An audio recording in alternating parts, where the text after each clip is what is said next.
Panorama group, जो सोचता है वो करता है, आपके अपने सपनों का आशियाना। पनोरमा ग्रुप, जो सोचता है वो करता है, आपके अपने सपनों का आशियाना। नमस्कार, भारत लाइव देख रहे हैं आप और आपका स्वागत है भारत लाइव के खास कार्यक्रम महाभारत 2024 में। चुनावी शंखनाद हो चुका है और जिस तरीके से कल प्रधानमंत्री नरेंद्र मोदी ने जमुई में हुंकार भरी है, उसके बाद जो चर्चाएं हैं वो भी तेज़ हो चुकी है। आज हम बात करेंगे कि कौन कौन से मुद्दों के साथ और कौन कौन से ऐसे बिंदुओं हैं जिस पर प्रधानमंत्री नरेंद्र मोदी ने निशाना साधा है, साथ में किस तरीके से 40 सीटों पर ये जो निशाना उन्होंने साधा है जनता के बीच किस तरीके से वो उधरते हैं। और आज हम पड़ताल भी करेंगे क्या ये 10 जो चीज़ें उन्होंने बताई है जनता के बीच रखी है, क्या वो कारगर साबित होगी। हमारे साथ बाबा सीधे जुड़े हैं।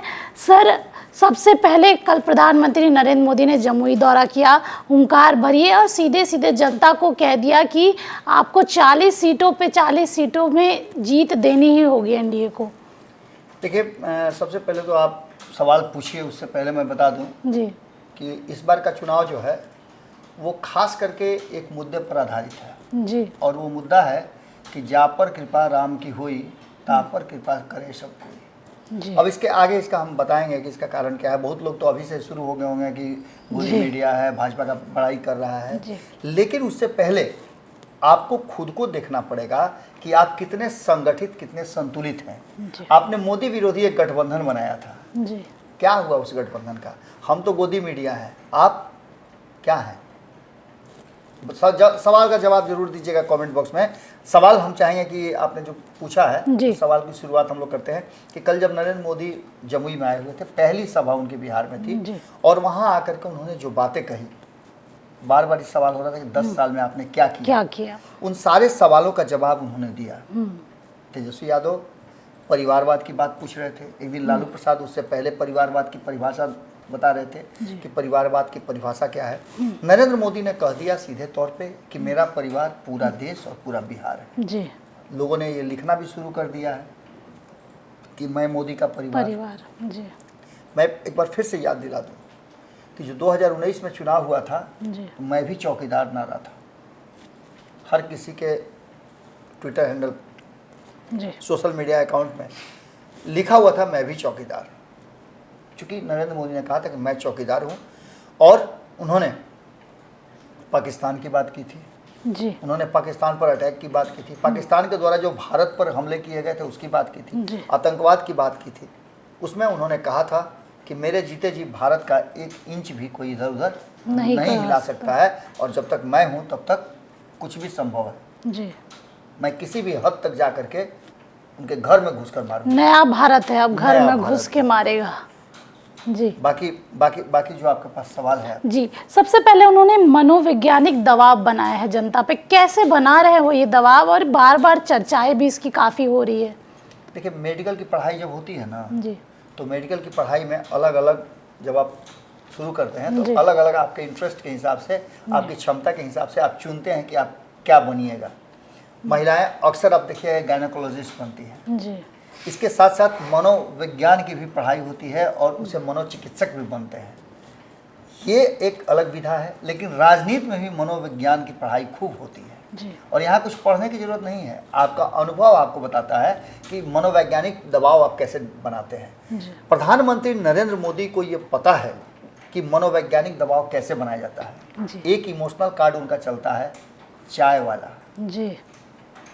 आपने देखा कि अभी हाल फिलहाल में रवि किशन ने अपना चुनावी अभियान का शुरुआत किया है तो चाय बना करके शुरुआत किया है और यहाँ से वो संदेश दे रहे थे कि वो व्यक्ति जो चाय बेचता हो, कल एक और भाजपा के प्रवक्ता हैं राकेश, उन्होंने कहा कि जो चाय बेचा हो रेलवे पटरियों पे उसे पता है कि जिंदगी कैसे गुजारी जाती है और दुख तकलीफ होता क्या है, तो जिसको पता है वही दुख तकलीफ हल कर सकता है। एक इमोशनल कार्ड उन्होंने खेला है, इमोशनल कनेक्ट करने की बात की थी। और वहाँ जमुई में आपको पता है कि ऐसा पहला चुनाव हो रहा है जिसमें हम 2020 की बात नहीं कर रहे, हम लोकसभा चुनाव की बात कर रहे हैं, जिसमें पहली बार रामविलास पासवान उस मंच पे नहीं थे। जी। तो निश्चित रूप से ये एक इमोशनल कनेक्ट होता है और रामविलास पासवान के साथ नरेंद्र मोदी का एक रिश्ता जो था वो बेहतर था। यही कारण है कि उन्होंने आशीर्वाद भी दिया चिराग पासवान को और उनके दामाद को, रामविलास पासवान के दामाद को जीत की एक तरह समझिए तो उनको माला भी पहनाया।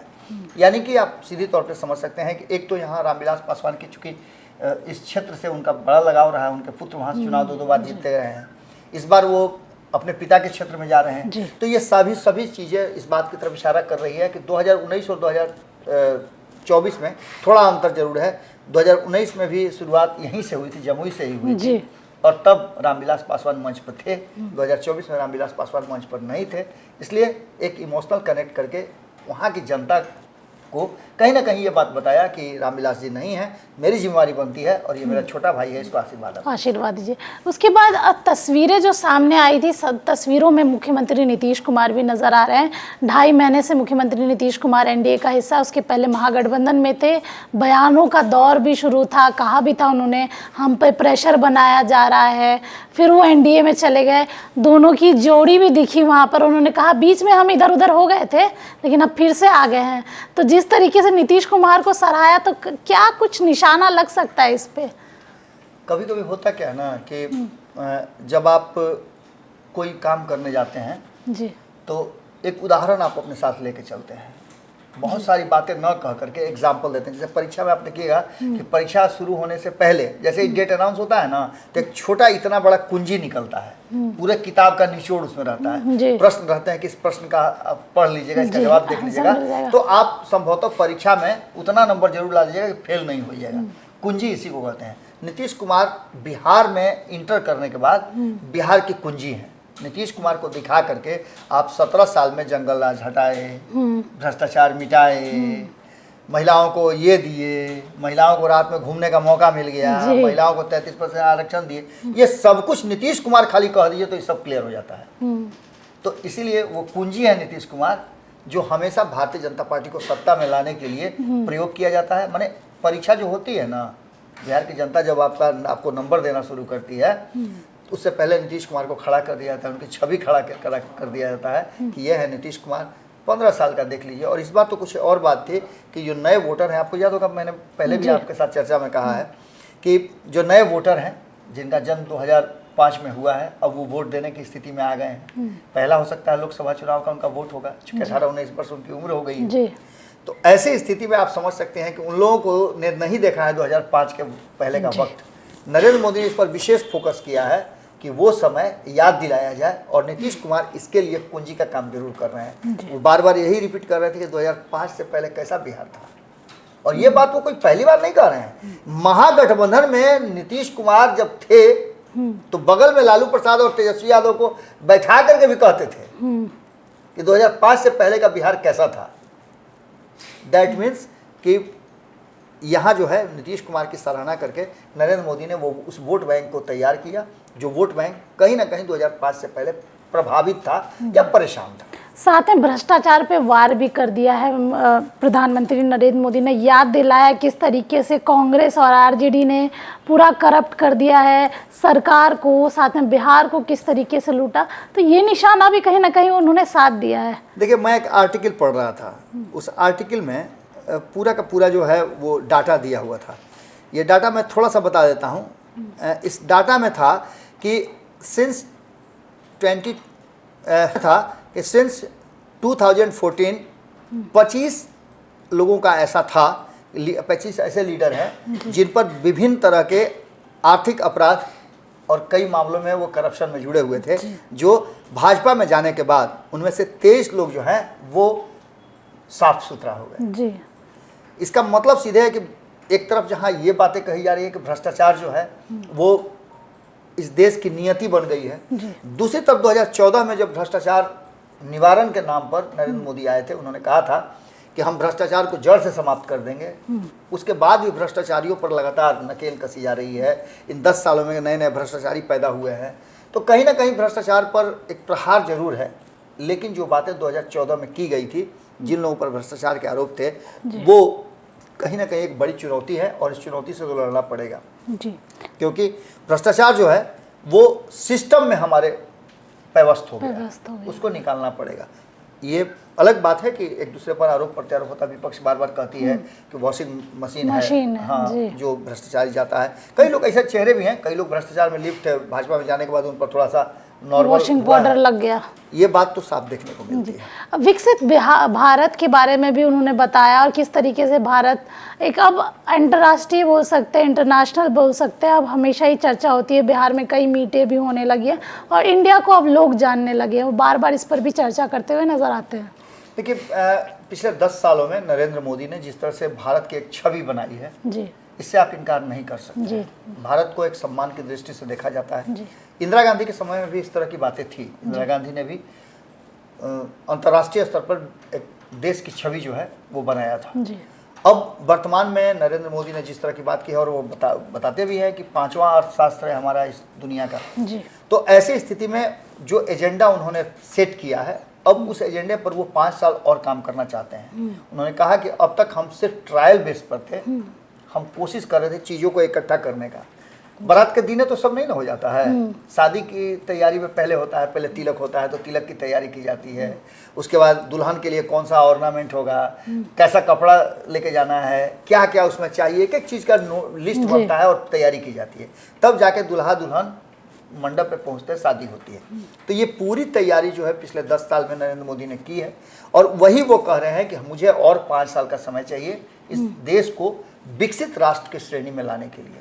और ये कहीं ना कहीं उन लोगों को कनेक्ट जरूर करता है जिनको विभिन्न तरह की बातें मिलती हैं। इसमें इस बीच में उन्होंने भ्रष्टाचार की बात करते हुए ये भी बात कहा, उन हर लोगों को याद दिला दिया कि आपके जनधन खाते खुले जी, आपके अकाउंट में जो भी सरकारी लाभ है वो सीधे पहुंचता है, इसमें बीच में बिचौलिया कोई नहीं है। जी कभी ये होता था कि 100 रुपया भेजते थे तो 1 रुपया आपके पास पहुंचता था, 99 रुपया चोरी हो जाता था। लेकिन ये सारी चीज़ों से हमने आपको वंचित कराया है। एक बात तो तय मान के चलिए कि यहाँ पर पूरी तरह से जो केंद्र की सरकार है पिछले 10 साल में वो खरा उतरी है, इसमें कोई दो नहीं। महंगाई, भ्रष्टाचार, दुनिया जहाँ, ये एक लड़ाई है, इस लड़ाई से तो हमेशा आपको लड़ना है। जी करप्शन से आपको हमेशा लड़ना है, आपको आतंकवाद से हमेशा लड़ना है, जी। आपको नक्सलवाद से लड़ना है। बहुत हद तक नक्सलवाद और आतंकवाद को बिहार और भारत से खात्मा करने की कोशिश हुई है, जिसमें सफलता भी मिली है। तो नरेंद्र मोदी ने कहीं ना कहीं इन सारी चीज़ों से अलग हट करके इस भारत को एक विकसित भारत बनाने की श्रेणी में ले जाने का वादा किया है। अब कितना पूरा करते हैं ये तो आगे बढ़ते हैं। सर, अगला सवाल ये होगा कि पाक पर प्रभार हमेशा ही नरेंद्र मोदी जो है जिस तरीके से देशवाद या बोल सकते हैं पहले जिस तरीके का माहौल देश में था, पाकिस्तान जब भी भारत पे हमला करता था तो कहीं ना कहीं भारत जो है वो चुप्पी साध लेता था। लेकिन ये नया भारत है, अब घर में घुस के मारेगा, और ये स्लोगन भी काफ़ी चल रहा था और इस पर मूवीज़ भी काफ़ी आ गई है। ये पॉइंट भी नरेंद्र मोदी ने कल जमुई में बताया। तो क्या लगता है इस पॉइंट से या फिर इस निशाने से क्या जनता प्रभावित होगी? देखिए, इसमें आप जब आप चुनाव प्रचार में उतरते हैं और लोगों से इंटरेक्ट करते हैं, खास करके जब अपनी विशेषता आपको बतानी होती है तो अपने बारे में कम बताते हैं, उसको बताने का तरीका अलग होता है। जी और उसी तरीके का प्रयोग उन्होंने किया। उन्होंने कहा कि 2019 में जो कुछ भी हुआ था, जो हमने किया था, वो साफ बताता है कि कहीं ना कहीं हमने पाकिस्तान पर अपना अंकुश और दबाव बनाया है। जी यहाँ तक कि प्रधानमंत्री नरेंद्र मोदी ने बिना किसी सूचना के सीधे आपने देखा हो कि पाकिस्तान में घुस गए थे, पाकिस्तान के प्रधानमंत्री घर चले गए थे। तो ये सारी प्रक्रिया कहीं ना कहीं बताती है कि राष्ट्रवाद के नाम पर और देश की सुरक्षा के नाम पर कोई समझौता नहीं होगा। और एक हिंदुस्तानी को यदि आप राष्ट्रवाद की बात, उसकी गोली चुसा दें तो उसके बाद उसको भूख नहीं लगती है, वो राष्ट्रवाद की गोली चूसता है। क्योंकि आप जानते हैं कि इन्फेंट्री जो है, ज़मीन पर लड़ने वाली जो हमारी सेना है, वो दुनिया के सबसे मजबूत सेना कही जाती है। इसका कारण यही है कि हम हथियार से नहीं जज्बा से लड़ते हैं। और नरेंद्र मोदी वो इंजेक्शन है जो पढ़ने के बाद कहीं ना कहीं लोगों में वो राष्ट्रवाद वाला लहर जो है ना उठने लगता है। तो ऐसी स्थिति में आप एक बात समझ लीजिए कि चुनावी एजेंडा के साथ साथ आम भारतीयों, खास करके बिहारियों, चूँकि बिहार के लोग अधिकतर सेना में जाना चाहते हैं, तो वहाँ के लोगों के सेंटीमेंट पर नरेंद्र मोदी ने कब्जा तो जरूर कर लिया है। अब देखना ये होगा कि एक बार फिर से मुद्दे तो अलग हो गए हैं, लेकिन उन चीज़ों को रिकॉल करके नरेंद्र मोदी इतिहास को बताना चाहते हैं कि याद रखिएगा इसको। अभी अगला सवाल सर मेरा ये होगा, जो प्रधानमंत्री नरेंद्र मोदी थे कल उन्होंने जिस तरीके से बताया राम मंदिर के बारे में, सबसे ज़्यादा जय श्री राम इतने सालों से बोल सकते हैं। कोई कोई लोगों का तो ये भी कहना है कि हम तो सोचे भी नहीं थे कि हम कभी अपनी ज़िंदगी में राम मंदिर देख पाएंगे। राम मंदिर बन गया, राम के नाम पे क्या जनता वोट दे देगी? देखिए, भारतीय जनता पार्टी जय श्री राम बोलती है जी। और हम लोग जैसे लोग जो हैं वो सिया राम बोलते हैं, जय सिया राम बोलते हैं। क्योंकि हम माता सीता की धरती से के रहने वाले लोग हैं और हमें इस बात का अंदाज़ा है कि राम बिना सीता के नहीं है। आपको याद होगा कि जिस दिन चल रहा था ये सब कुछ, तो मैंने अपनी आंखों से देखा है कि हमारी टीम सीतामढ़ी में थी। सीता मैया की जहाँ जन्मस्थली है वहाँ हमारी टीम थी और वहाँ से हमने देखा कि पूरे देश भर में, चाहे वो नॉर्थ हो, साउथ हो, ईस्ट हो, वेस्ट हो, कहीं भी पूरा उस दिन देश का माहौल जो है वो राममय था।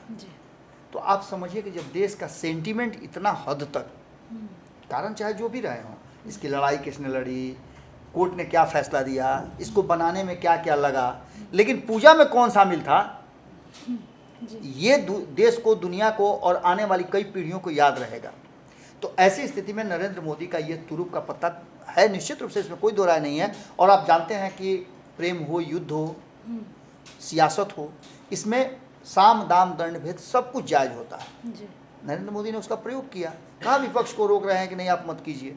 विपक्ष के पास उतने मुद्दे नहीं है, विपक्ष उतना एग्रेसिव नहीं है कि वो सत्ता पक्ष को घेर सके। यही स्थिति है और इसमें राम मंदिर का निश्चित रूप से फायदा मिलना है। कल भाषण में आखिरी तो सवाल और आखिरी चीज़ें जो सामने आई वो कि राजद पे हमला करने से पीछे नहीं हटे। उन्होंने जनता को ये बताया कि पहले बिहार कैसा था और हमारे आने के बाद बिहार कैसा हुआ है। तो कहीं ना कहीं पुरानी बातें याद दिला के कहीं ना कहीं नरेंद्र मोदी एक निशाना साध रहे हैं कि लोग पुरानी चीज़ें याद करें, नई चीज़ें भूल जाएं। देखिए, जमुई में दो बातें, बहुत बारीक बात है लेकिन इस पर बहुत गंभीरता से विचार करना होगा। नरेंद्र मोदी के पास जो उनकी थिंक टैंक है, जो उनको रिसर्च करके देती है चीज़ें, वो बहुत ही ज़्यादा इम्पैक्टफुल होती हैं। जैसे आपने चर्चा किया कि उन्होंने राजद पे हमला किया, लेकिन राजद पे हमला करने के साथ साथ उन्हें जो पॉइंट बताया वो बड़ा महत्वपूर्ण है। उन्होंने कहा कि रामनाथ कोविंद जो बिहार के राज्यपाल थे, जिन्हें देश का राष्ट्रपति चुनना था, तो बिहार के इसी राजद ने, इसी कांग्रेस ने एक दलित को देश का राष्ट्रपति बनने से रोका था, उनका विरोध किया था। इतना ही नहीं, वो जहाँ खड़े थे जमुई, वो रिजर्व सीट है, वहाँ से चुनाव कौन लड़ रहा था? एक दलित। और दूसरा, उन्होंने जो बचे हुए जो अंश हैं एससी के बाद एसटी वाले, उन पर भी कड़ा प्रहार किया। द्रौपदी मुर्मू जो हैं उनको लेकर के भी उन्होंने कहा कि जब ये भी एक एसटी की महिला जब देश की राष्ट्रपति बनने जा रही थी तो इन लोगों ने विरोध किया था।